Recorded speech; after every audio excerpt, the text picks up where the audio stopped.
Señoras, señores, bienvenidos a una nueva emisión del programa educativo jurídico Verdad y Justicia. A nombre de la Fundación Iuris Tantum, la Revista Boliviana de Derecho y la Asociación de Personas Afectadas por Resoluciones Judiciales y Administrativas, tengan ustedes o sean ustedes bienvenidos a esta nueva emisión. Nair, ¿cómo estás?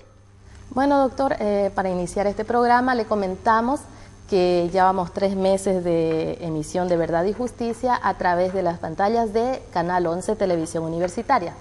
Bueno, en estos 3 meses hemos tocado temas diversos, temas que son de importancia para toda la sociedad.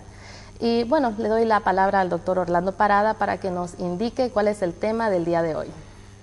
Bueno, para esta jornada tenemos un caso interesante. Se trata de una señora de 35 años, divorciada y separada hace 11 años, pero hace 10 años vive con un señor de 50 años que es separado, pero no divorciado. Tienen un hijo, tienen una vida normal en común, hacen vida social y familiar, tienen un hijo y han adquirido bienes. ¿Cuál es la situación personal y patrimonial en esta relación? Esta situación, de hecho, este caso, nos ha movido para que toquemos el tema de esta jornada, que trata sobre el matrimonio. Y para introducirnos en este tema, la dejamos a Nair Coimbra Peña.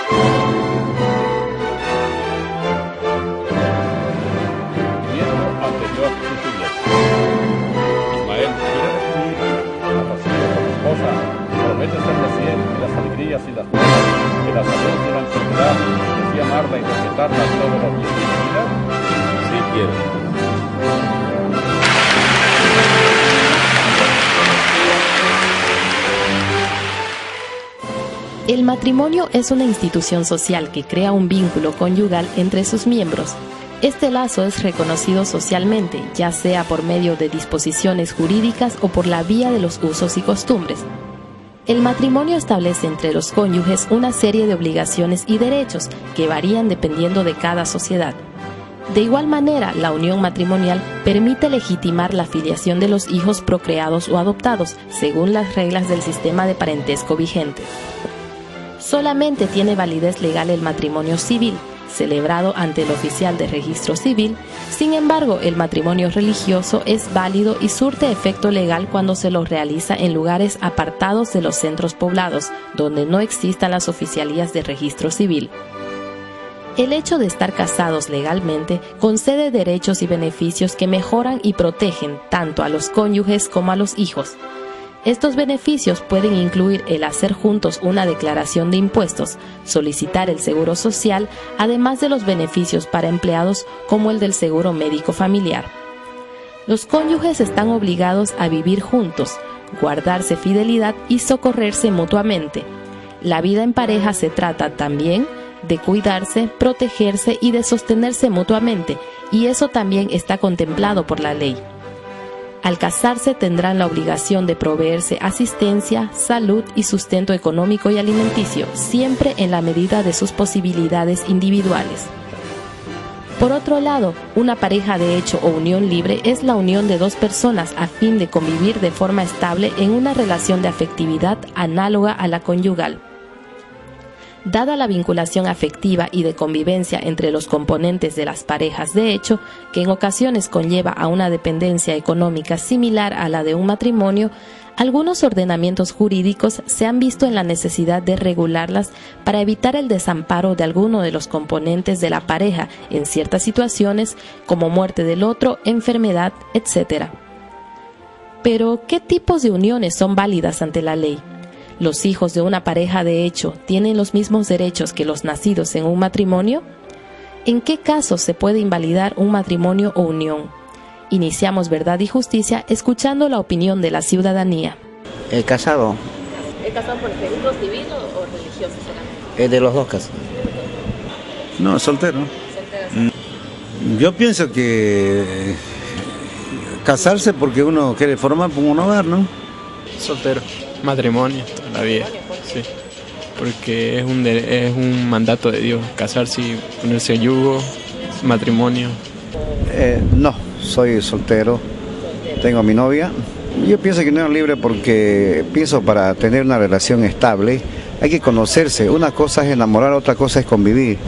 Conviviendo ve sus defectos, sus virtudes. Cuando uno está enamorando solamente ve las virtudes, las cosas bonitas. Pero cuando ya uno vive las cosas son diferentes. No. La verdad pues que entre matrimonio y unión libre ninguno de los dos me asegura la felicidad. Yo creo que un papel no me asegura eso, ¿no? ¿Te contra casado? Que el matrimonio se debe justamente fundamentar conocimientos bien sólidos para que justamente no exista errores posteriores, porque lo que único que sobreviene causa una desvinculación matrimonial son los hijos, porque de ahí donde viene, digamos, la crisis de comportamiento, y bueno, sus consecuencias que a veces son de lamentar. No se olviden que la composición de familia es justamente componente del Estado. Y ya estamos en el inicio del tema de lo que es el matrimonio, los tipos de matrimonio y sus efectos personales y patrimoniales. Consultamos cómo es que se ha desarrollado históricamente la institución matrimonial.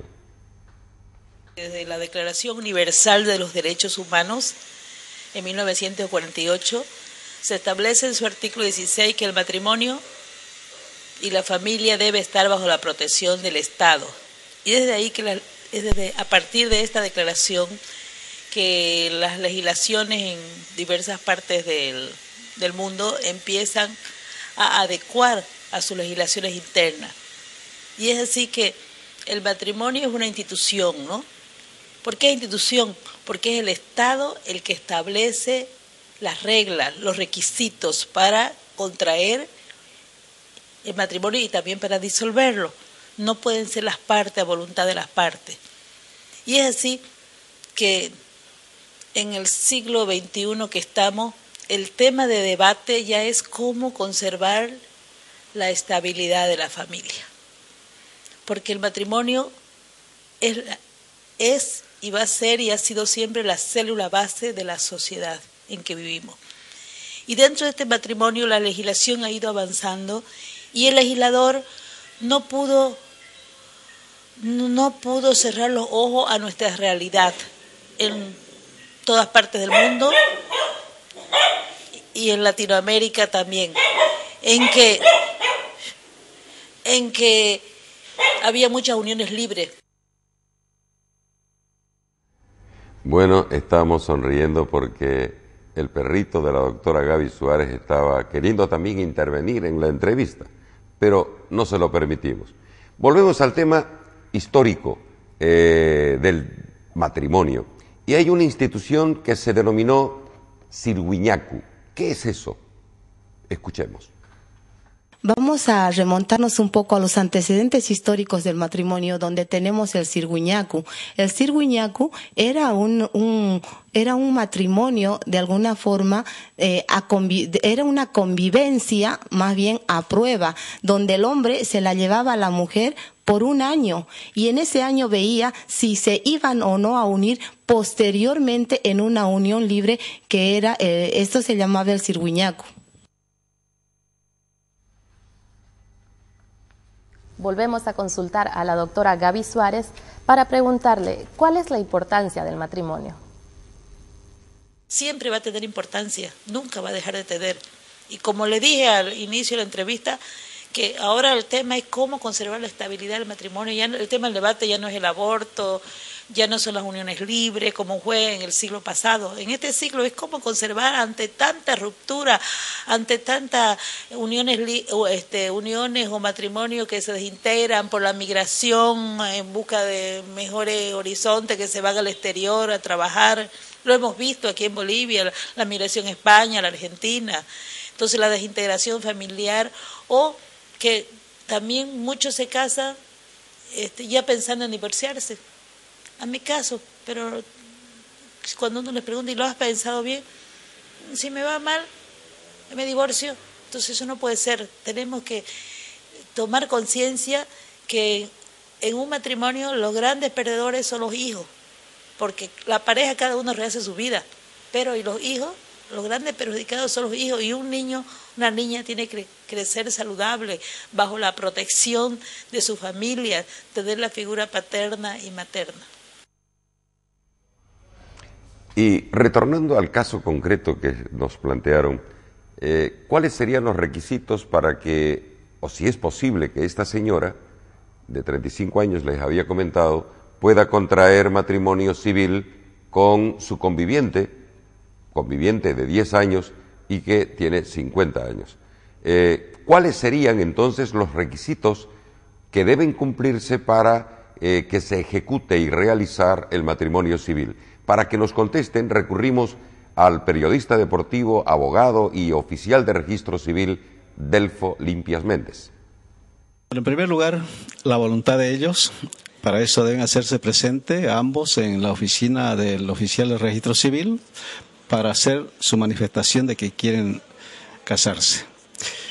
A eso los documentos que se les solicita es su carnet de identidad actualizado, su certificado de nacimiento también actualizado y 2 testigos que tienen que presentar también su carnet de identidad. Esos son los requisitos fundamentales y cada uno de ellos expresan su manifestación, tanto los novios que quieren casarse, los testigos a su vez también se levantan acta de todo esto, de que los conocen y que no tienen absolutamente impedimento para contraer matrimonio.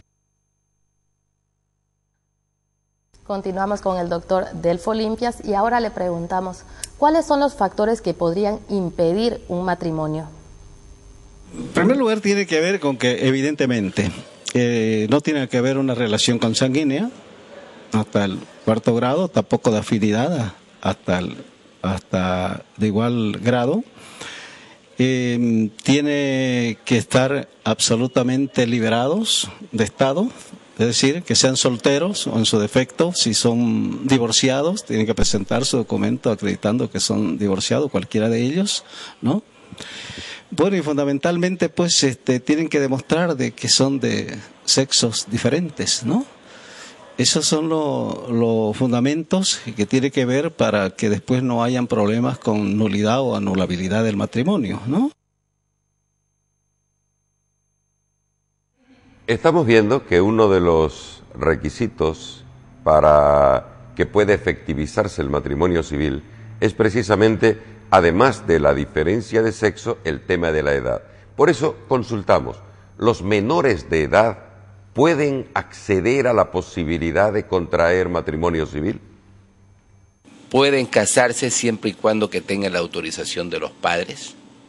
Sin embargo, cuando ocurre la oposición o se presenta la oposición de los padres y hay alguna causa justificada para que el menor insista en querer casarse, tiene todo el derecho de pedirle al juez de instrucción de familia la dispensa judicial, permiso para casarse siendo menor de edad, y es una pequeña demanda que se valoran algunos puntos esenciales y se presentan contra los papás, indicando, señor juez, estoy en estado de gravidez, el ejemplo más clásico, necesito casarme con un hombre que me quiere, será mayor, yo menor, pero eso no impide a que tengamos un matrimonio y que estoy seguro que es una persona que podrá responder. En fin, todos los términos y argumentos de hechos y citas de derechos que el abogado debe interponer en una pequeña demanda, el juez valora, considera y autoriza ese matrimonio.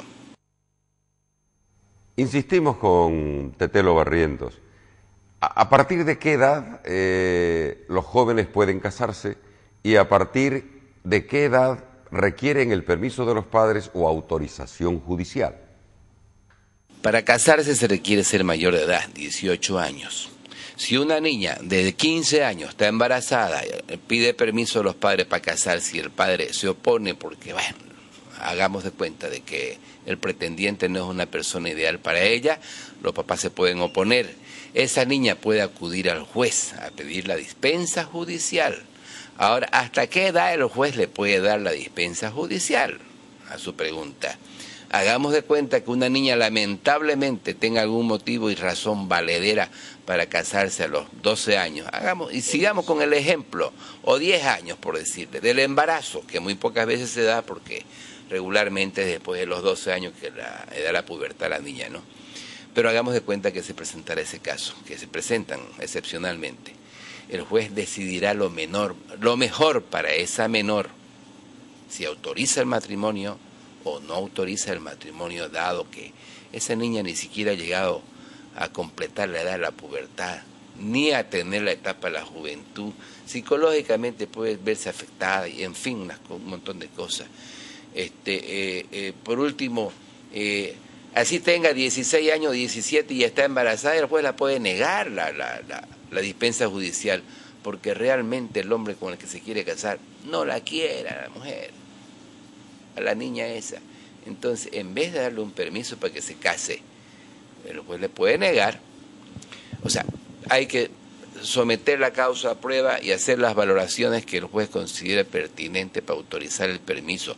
Puede negarle o concederle a una mujer embarazada de 15 años permiso para que se case cuando los padres se lo niegan. También consultamos qué significa libertad de Estado. Es solterío, es no estar casado, no estar comprometido con ninguna otra persona y pueda contraer matrimonio sin dañar a una otra tercera persona con la cual tuviese alguna relación, por decirle. Libertad de Estado, solterío o divorciado, por decirle así, que puede contraer matrimonio, no está impedido de contraer matrimonio con una persona. Bueno, y ahí quisimos consultar nuevamente con el oficial de registro civil cómo puede acreditarse los novios que deseen contraer matrimonio civil, cómo pueden o deben acreditar el solterío, que se encuentran libres para poder contraer un matrimonio. Así nos contestaron. Evidentemente, siempre, pero el documento fundamental donde ellos tienen que acreditar es el certificado de nacimiento, ¿no? Y su carnet de identidad. El carnet de identidad precisamente es donde puede definir si ellos son casados o son divorciados. En realidad el certificado de solterío no opera en ese sentido. Simple y llanamente se busca en el sistema si ellos son casados de repente, ¿no? Porque puede ser que en su carnet de identidad diga que es soltero, porque no lo ha registrado ante identidad. Continuamos con el doctor Limpias. Esta vez le preguntamos, ¿cuáles son las demás formalidades que se deben cumplir para la realización de un matrimonio? Así es, una vez que se han firmado los documentos conjuntamente con los testigos, ¿no? El acta de manifestación de matrimonio de los novios, el acta de declaración de los testigos, el señalamiento del lugar, día y hora para la realización del matrimonio, ¿no? Con esos documentos se hacen visar por el tribunal, por el CERECI. Sin eso no se puede hacer el matrimonio. El CERECI es el Servicio de Registro Cívico. O sea, lo que antes llamaba la corte, entonces ahí lo aprueban y desde ese momento ya rige los 5 días dentro del cual tiene que hacer, a partir del cual se puede hacer el matrimonio, que puede hacerse en los próximos 15 días. Si por una razón se fija para una fecha y no se puede, bueno, corren 15 días. Si pasados los 15 días, ya hay que hacer nuevamente el trámite de registro. Pero hay que publicar esos 5 días, precisamente que el edicto en la puerta de la Oficialía de Registro para que cualquier persona que considere de que hay algún impedimento para que se realice ese matrimonio pueda decirlo. Incluso ese impedimento puede hacerlo en el mismo acto del matrimonio. Seguimos con el tema de los impedimentos posibles para la realización normal del matrimonio civil. Hay una norma, el artículo 320 del Código de Familia, que prohíbe a la mujer viuda o divorciada casarse o contraer nuevo matrimonio antes de los 300 días. Por eso consultamos a una docente de la Universidad René Moreno, la doctora Mireya Figueroa, y ella nos aclaró el tema en estos conceptos. El espíritu de esta norma en realidad era para proteger a los hijos que ésta pudiese tener del anterior matrimonio o compromiso. Sin embargo, sabemos que en la actualidad solamente con 5 minutos de una prueba de embarazo ya tenemos el resultado. Era una ley muy discriminatoria para las mujeres, ya que solamente es para las mujeres esa prohibición, no así para el varón. Entonces, yo considero que esa norma está en desuso debido a que es sumamente agresiva para nosotros. ¿Cuál es la importancia del notario de fe pública en la realización del matrimonio civil? El acto del matrimonio es un acto legal que realmente reviste suma importancia, ¿no? Por cuanto es la base prácticamente de la sociedad, la formación de la familia. Entonces, en todo eso hay que tener sumo cuidado, ¿no? Para evitar justamente crear situaciones conflictivas entre los cónyuges, de estos con hijos o con cualquier otra persona que tenga que ver del estado civil anterior de esa persona. Entonces, nos convertimos, casi diríamos, en una especie de detectives para ver. Hay que hurgar el sistema, ¿no? Para ver por ahí si no hay algo escondido, ¿no? Claro, si no hay impedimentos, ¿no? Hay otros impedimentos, pues, ¿no? Que evidentemente, por ejemplo, la edad, ¿no? Antes de los 16 años el varón no puede casarse por propia voluntad. Antes de los 14 años la niña tampoco, ¿no? El juez es el que tiene que determinar eso a través de una resolución, ¿no? Y si es arriba de eso, ya son los padres los que dan el consentimiento. Entonces, todas esas cositas son las que hay que verlas para hacer que el acto matrimonial revista tanto la solemnidad como la legalidad, que es lo que fundamentalmente se busca. Hasta el momento se han despejado muchas dudas respecto a este tema importante que es el matrimonio. Pero no es todo, continuamos con más luego de este corte comercial.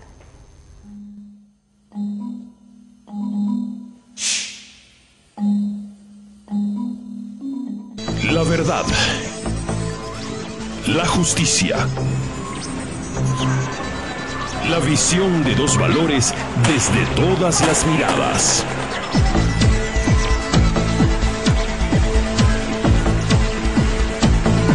Nuestra percepción de lo que es justo nos induce a interpretar la verdad.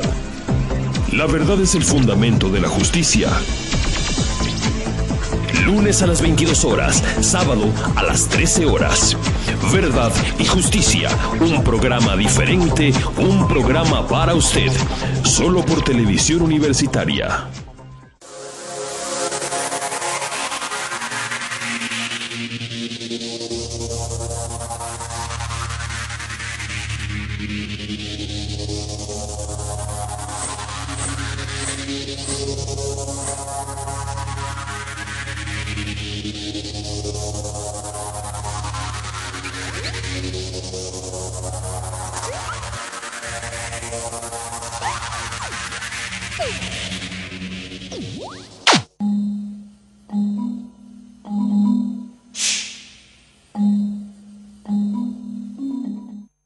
Seguimos desarrollando el tema de hoy, la institución matrimonial.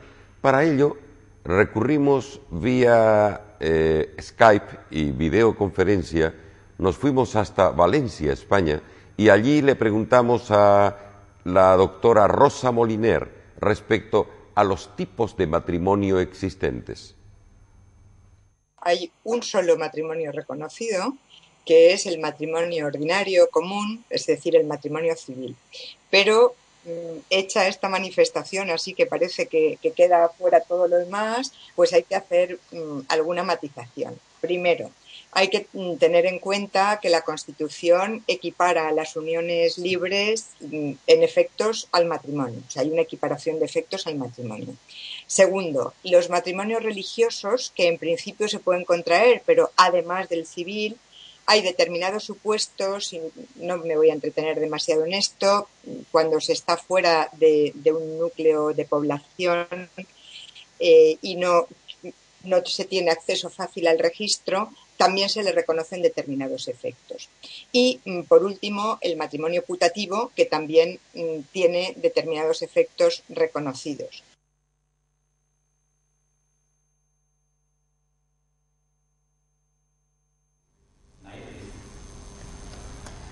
Bueno, le damos paso al doctor Orlando Parada para que haga la siguiente pregunta.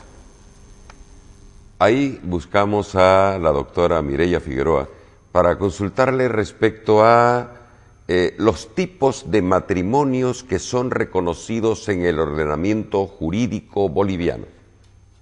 Reconoce 3 tipos de matrimonio. El matrimonio civil, el matrimonio religioso con efectos civiles, ¿no? Y el matrimonio con efectos civiles es cuando uno vive en el campo, no hay un oficial de registro civil, saliendo a la ciudad debe registrar en una oficialía de registro civil, ¿no? Esas son las 2 clases de matrimonio, y el matrimonio de hecho o uniones libres que llamamos nosotros, ¿no? Entonces son esas 3 clases que sí o sí la Constitución Política del Estado reconoce, y el Código de Familia también. La misma pregunta se la trasladamos a la doctora Virginia Miranda, quien nos respondió de la siguiente manera. Nuestro ordenamiento jurídico legal contemplado y legislado en el Código de Familia reconoce 3 tipos de matrimonio, pero hay que destacar para las amigas televidentes que el más importante está legislado en el artículo 41 del Código de Familia, que es el matrimonio en lo civil. En realidad, este es el válido para la ley. Cuando las amigas contraen matrimonio en otro tipo de situaciones, por ejemplo, los mormones, etcétera, etcétera, la ley no los reconoce. El único matrimonio reconocido por ley es el matrimonio en lo civil contemplado en el artículo 41 del Código Civil, donde las personas van de manera voluntaria para hacer la unión matrimonial en pareja entre hombre y mujer. Y ahora, ¿cuáles son los efectos personales que implica la realización y el reconocimiento del matrimonio civil? Todos sabemos que hay dos bloques de efectos. Los efectos por una parte personales y los efectos patrimoniales. En los efectos personales, pues además, bueno, en el ordenamiento boliviano hay una referencia general al principio de libertad de ambos cónyuges, de igualdad y de libertad de ambos cónyuges, y después, bueno, pues las obligaciones ordinarias de vivir juntos, guardarse fidelidad, la asistencia necesaria, etcétera. Hay una cosa en los efectos personales que me llama mucho la atención en el Código de Familia boliviano, que es una referencia expresa, creo que en este momento no recuerdo bien el número del artículo, pero que se refiere a los hijos no comunes. Los hijos solo de uno de los cónyuges, ahí entre los efectos personales, porque lo que me llama la atención es que esté ahí en los efectos personales del cónyuge solo, deberán vivir con el matrimonio si no hay graves inconvenientes o motivos justificados que lo impidan. Y eso, bueno, me parece original y me parece interesante que esté ahí entre los efectos personales. Notamos que Rosa Moliner nos habla con bastante soltura, haciendo referencia al ordenamiento familiar de Bolivia, y es porque ella ya nos visitó, estuvo en Bolivia y ha estudiado sobre el tema del derecho de familia en Bolivia. A ella entonces les preguntamos, ya hablamos de lo que fueron los efectos y son los efectos personales, ¿Y cuáles son los efectos patrimoniales del patrimonio? Los efectos patrimoniales, bueno, pues también yo creo que podemos distinguir dos grandes bloques. En los efectos patrimoniales, por una parte, el régimen de gananciales, desde que uno contrae matrimonio, pues lo contrae en régimen de gananciales, y después los otros efectos, que son las cargas familiares, por una parte, y las deudas, etcétera, que puedan tener los cónyuges y la responsabilidad de estos. Recurrimos ahora a un prestigioso abogado y que se encuentra en el ejercicio de la actividad jurisdiccional en materia familiar. Marcelo Barrientos, ¿cuáles son los efectos que nuestro ordenamiento reconoce al matrimonio? Los efectos del matrimonio, en principio, la igualdad de las partes, igualdad esta que se lleva a efecto por el manejo común o administrativamente por ambos esposos, tanto en lo patrimonio como en la crianza, en la educación y la orientación de los hijos, como también el derecho de tener una división y partición de bienes en forma igualitaria, ¿no? Todo eso constituye, el matrimonio viene a constituirse la comunidad de patrimonio ganancial, entre otras cosas, ¿no? Pero, ¿qué efectos tiene el matrimonio? Nos responde Raúl Rojas Azcarrún. Nuestra Constitución Política del Estado, por ejemplo, reconoce al matrimonio, ¿verdad?, como una institución en la cual, por ejemplo, está basada para la sociedad, para el sostenimiento de la sociedad misma. Ahora, el matrimonio viene a tener requisitos formales para su elaboración, para su proyección, para que tenga unos efectos jurídicos. Y los efectos jurídicos del matrimonio son aquellos de que se establecen en la igualdad de las partes, la igualdad de los esposos, el respeto mutuo, la crianza de los hijos, la obligación que tienen los esposos entre sí. A eso mayormente es el efecto. Y luego vienen, por ejemplo, los efectos patrimoniales, económicos, o sea, los bienes, el patrimonio familiar que se haga en sí dentro de la sociedad, que es mutuo, se confunde la masa, llamémosla así, de lo cual puede ser de que uno de los esposos trabaje más que el otro, pero ya dentro de la unión conyugal se confunde para posteriormente dejarlo en caso de fallecimiento para su descendiente o en su defecto para el divorcio, para hacer una división y partición.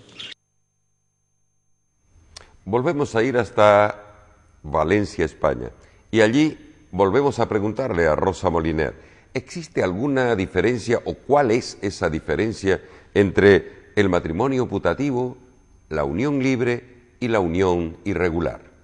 El matrimonio putativo quizá, bueno, y también las uniones libres, incluso las uniones irregulares en principio no producen ningún efecto, y no producen ningún efecto pues simplemente porque el ordenamiento jurídico boliviano ha decidido dotar de solemnidad y de eficacia a una determinada situación, que es la de un hombre y una mujer que deciden o bien contraer matrimonio o bien unirse de una forma estable y más o menos permanente en el tiempo.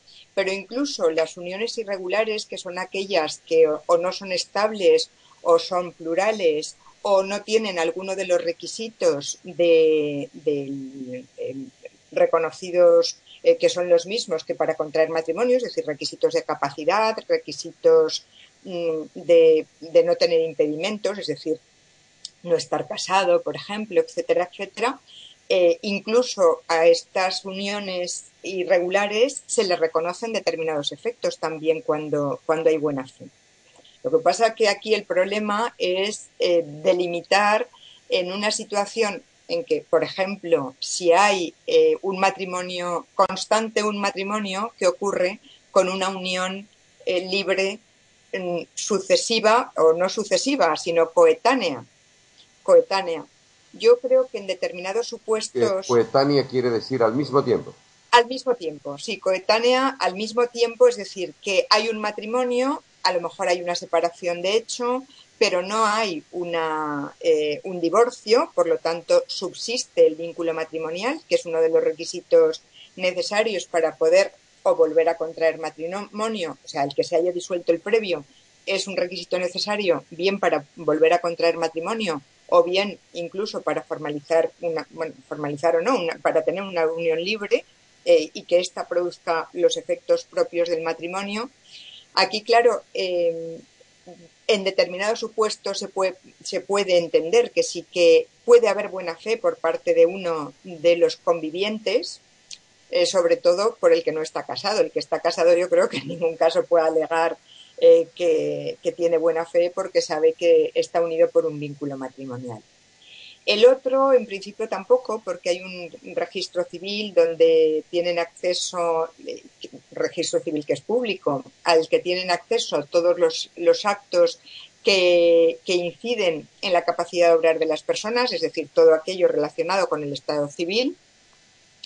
Y por lo tanto, en principio tampoco, pero yo creo que sí que hay supuestos en los que una de las partes puede invocar buena fe a pesar de que haya un matrimonio inscrito en el registro civil. ¿Por qué se consideran algunas uniones como irregulares? Son irregulares por lo que dice el Código de Familia. Las uniones son irregulares o bien porque falta alguno de los requisitos de capacidad para que haya una remisión a los mismos requisitos para contraer matrimonio, o bien porque no son estables o porque son plurales, es decir, porque no son de un hombre y una mujer, sino de varias personas, vamos. Y en este caso, pues no hay un reconocimiento por parte de la ley, claramente. ¿La unión irregular tiene algún efecto? Esta consulta se la hicimos a la doctora Virginia Miranda. De ninguna manera. Las uniones irregulares no tienen ningún efecto porque tienen un componente jurídico que son matrimonios inestables. Al ser matrimonios inestables, hoy día estoy acá, mañana estoy acá o mañana estoy acá, ¿no es cierto? Son uniones inestables. No tienen ningún efecto legal para nuestro ordenamiento jurídico. ¿Y por qué las uniones irregulares no surten ningún efecto jurídico? He decidido vivo un mes, 2 meses con una pareja, después vivo con otra, no me llevé bien. Como vemos y ves en la realidad, vemos en los canales de televisión que da pena, que van a pedir ayuda, que eso no se debería ya ver, mujeres que duele el alma, duele el corazón, todo duele de ver que van con así niños de 3 años, 2 años, 1 año.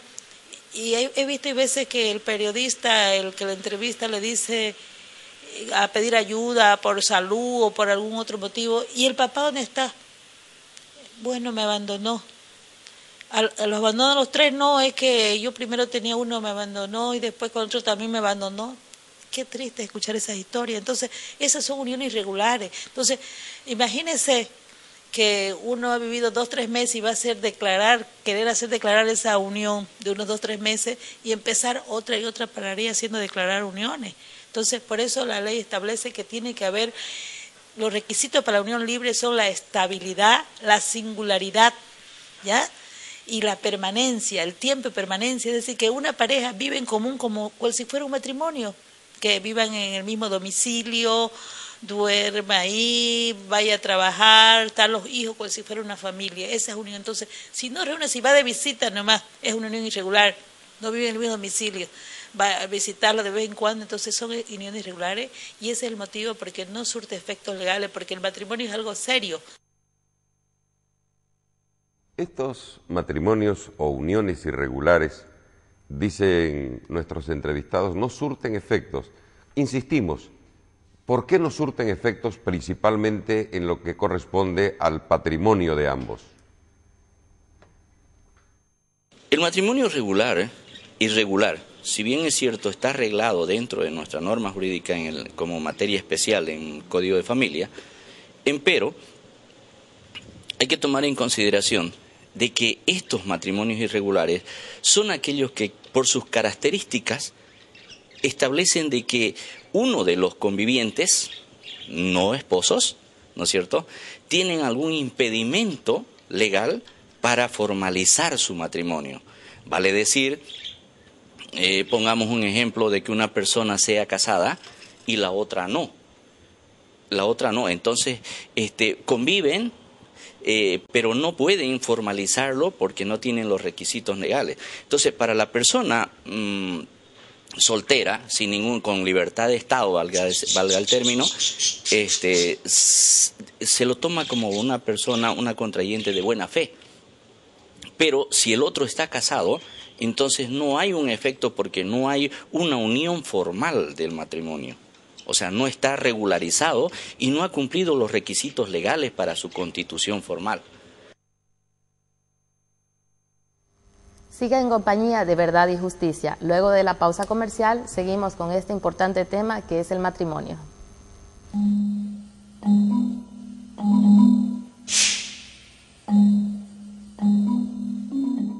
En mayo, Corimexo, con precios especiales. Sillón reclinable, $249 o 12 cuotas de $21 por mes. Juego de living, $999 o 12 cuotas de $84 por mes. Sin interés, con su tarjeta de crédito. Corimexo, 100% cuero. La verdad. La justicia. La visión de dos valores desde todas las miradas.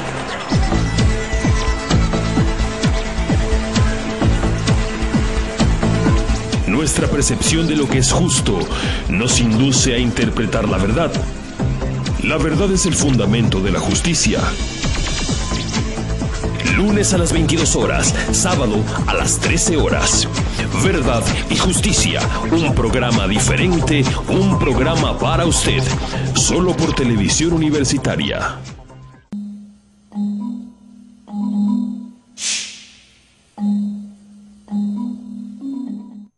Continuamos con este tema de la institución matrimonial.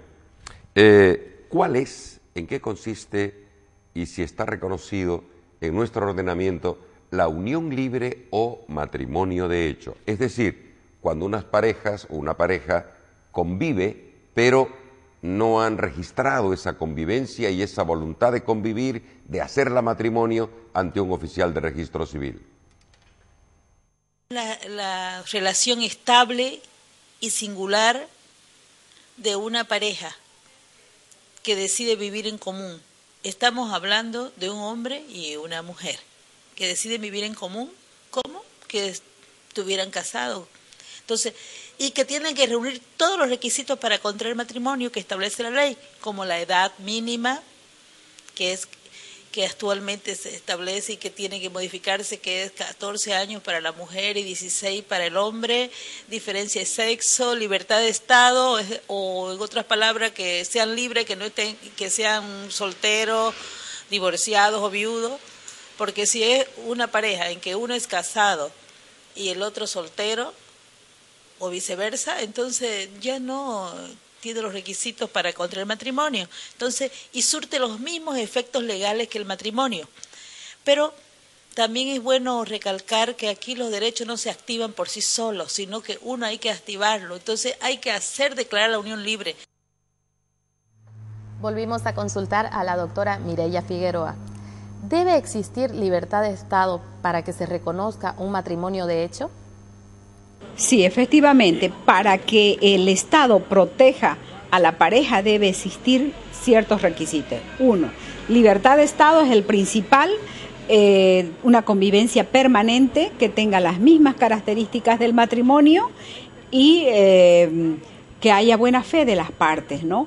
No que en muchas ocasiones una persona convive con otra y sin embargo no tiene libertad de Estado. Puede que tengan hijos, puede que tengan bienes, pero el Estado no protege esas uniones. Pues falta uno de los requisitos, que es la libertad de Estado, que es fundamental para reconocer. Otro de los problemas que tenemos en estas situaciones es que las personas dicen, bueno, ya yo vivo 5 años, ya yo vivo 10 años, es un matrimonio de hecho. No es. Hay que tramitarlo.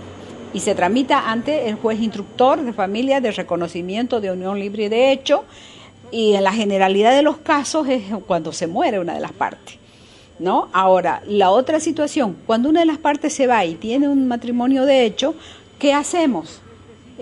muchos abogados dicen, pedimos reconocimiento de matrimonio de hecho. No, porque la otra parte le va a decir no. Automáticamente, pues él no tiene ningún compromiso jurídico con la parte. ¿Qué se hace? Se pide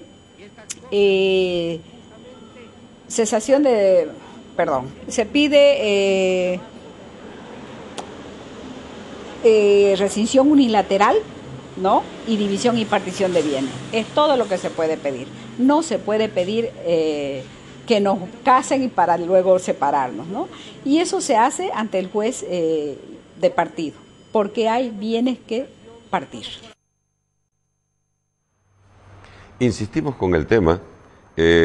¿Ante qué autoridad y cuál es el trámite para proceder al reconocimiento judicial de las uniones libres o matrimonios de hecho?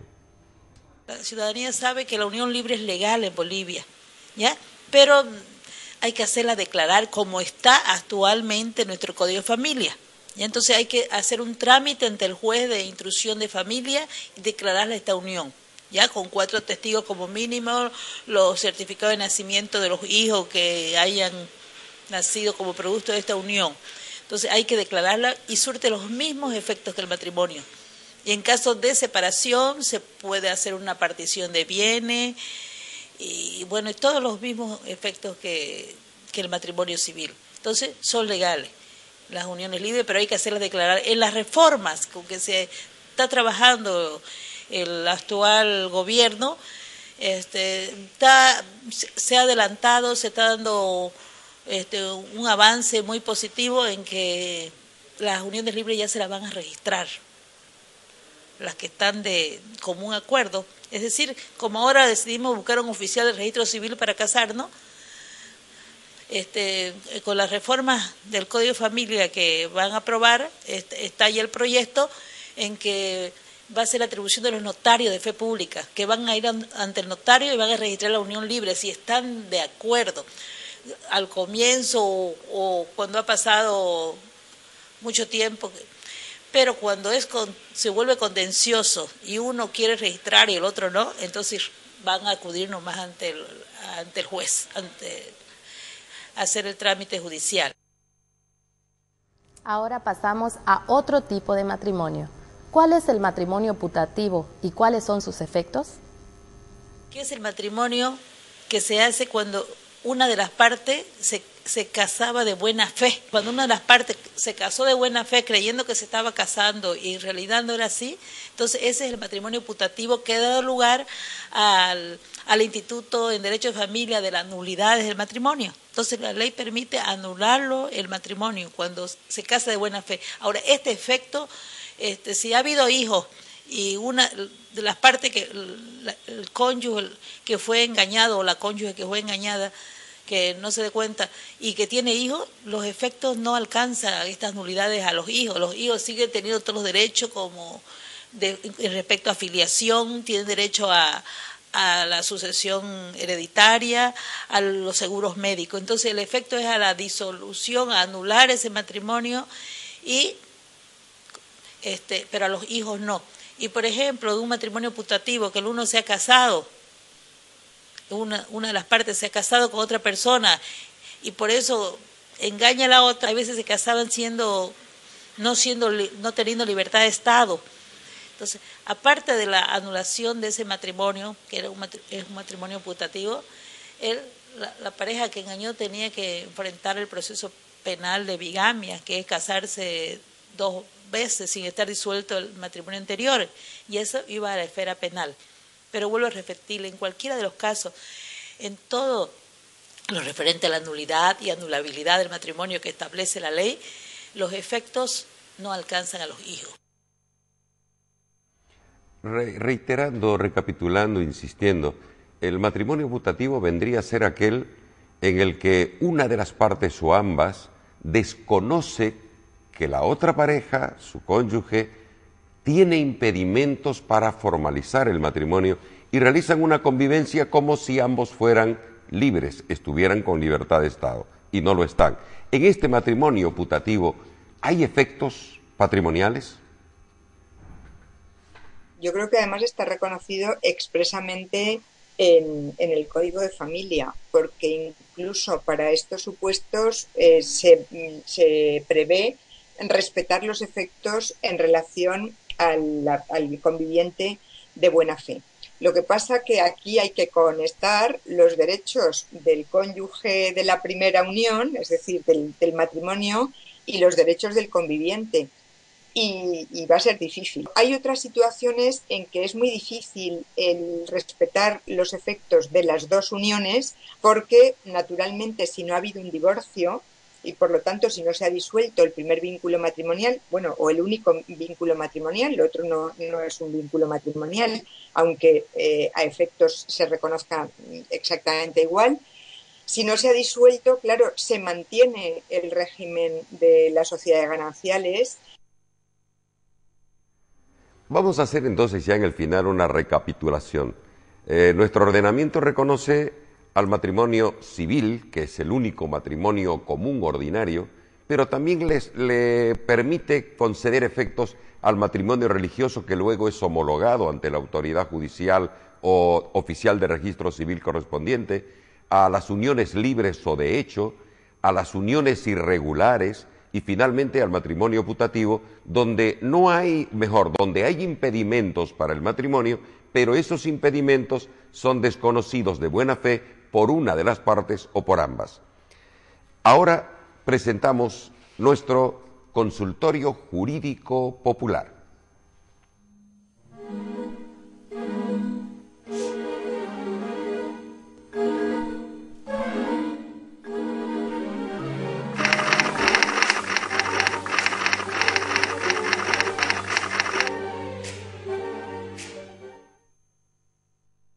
Hasta nuestro consultorio jurídico popular llegó la siguiente consulta. ¿Cuál es la diferencia entre apremio y aprehensión? Nos responde el doctor Raúl Rojas. Bueno, esa palabra de mandamiento, de apremio y aprehensión es una palabra técnica jurídica que se lo entiende en el sentido de que el mandamiento de apremio es utilizado más en materia civil y familiar que en otra materia. En cambio, la aprehensión es técnicamente utilizada en materia penal, porque viene a aprehenderse a la persona como tal, como el sujeto.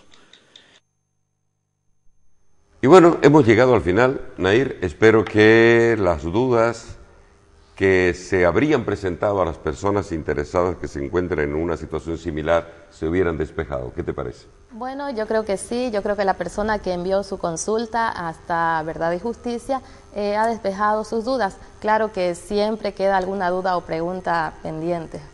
Esas preguntas pendientes trataremos de absolverla en una otra oportunidad. Por ahora, a nombre de la Fundación Juristantum, la Revista Boliviana de Derecho y la Asociación de Personas afectadas por resoluciones judiciales o administrativas, APARCA, gracias por la atención y hasta una próxima oportunidad.